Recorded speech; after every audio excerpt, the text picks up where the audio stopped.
Long time ago, there was a very large and beautiful village. This village was not just large, it was the kind of village that people traveled many days to see. Tall trees stood like mighty guards around the borders. Fresh rivers sparkled like silver in the morning sun. Birds sang sweet songs every dawn, and the air always smelled of ripe fruits and fresh flowers. But among all the wonders of this village, there was one thing everyone spoke about more than anything else. The king. This king was not just rich, he was the richest, strongest, and most feared person in the entire village. His palace stretched across hills and valleys like a small city of its own. The roofs of his great halls shone like gold in the sunlight. He had so many wives that people lost count when they tried to name them all. His children were as many as the stars on a clear night. His lands stretched farther than the eyes could see. If you walked for days, you would still be on the king's farmland.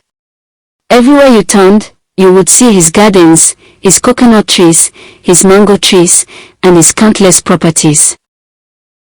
The king also owned many animals. He kept cats that were as big as small leopards, dogs with sharp teeth and shiny coats, slow tortoises with shells like polished stones, parrots that spoke like humans, and even strange animals that travelers brought from faraway countries. But among all these animals, the king loved his dogs the most. They were large, strong, and fierce. Their eyes shone like fire at night, and their teeth were as sharp as knives.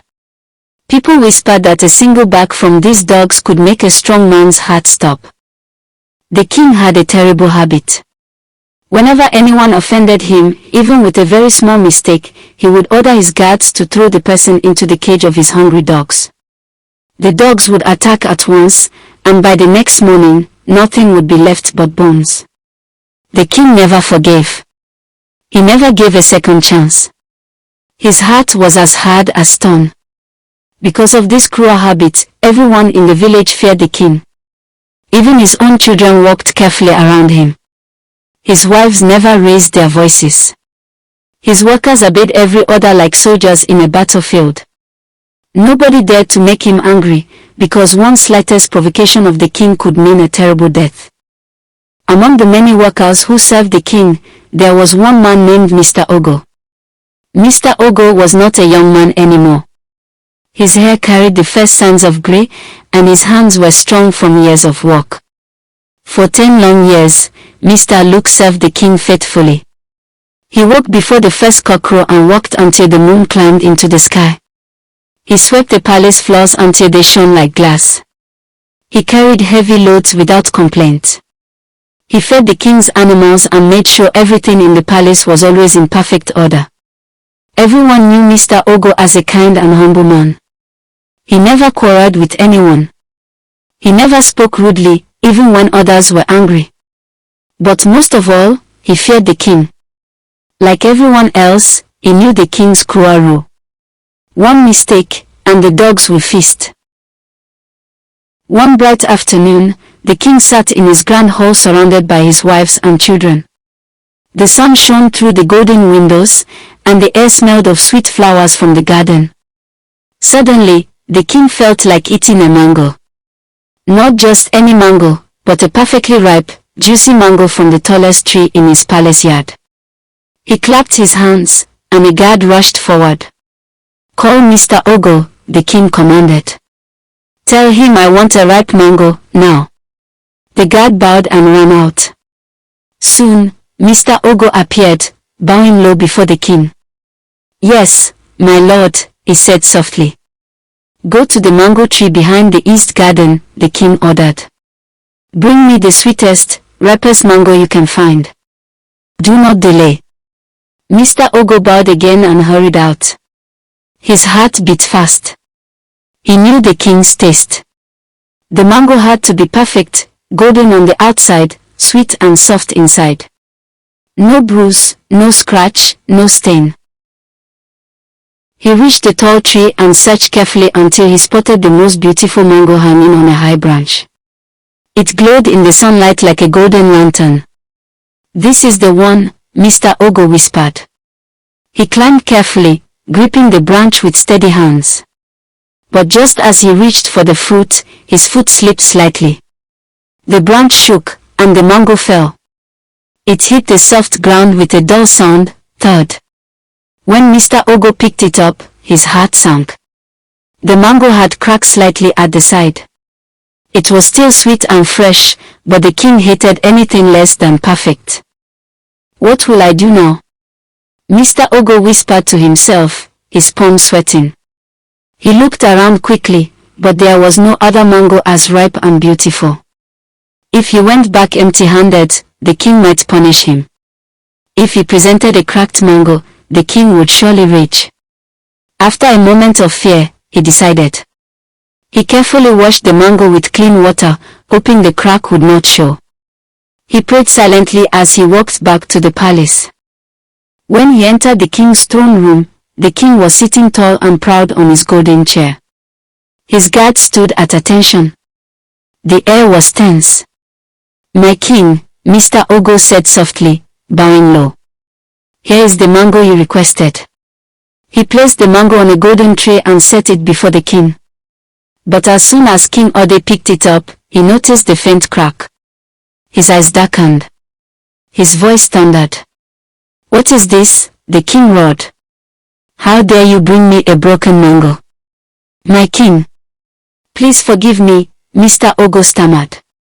"I did not mean for it to break. I climbed the tree and—" "Silence," shouted the king. His voice echoed through the hall. "Guards! Take this man to the dogs." Mr. Ogo's heart stopped.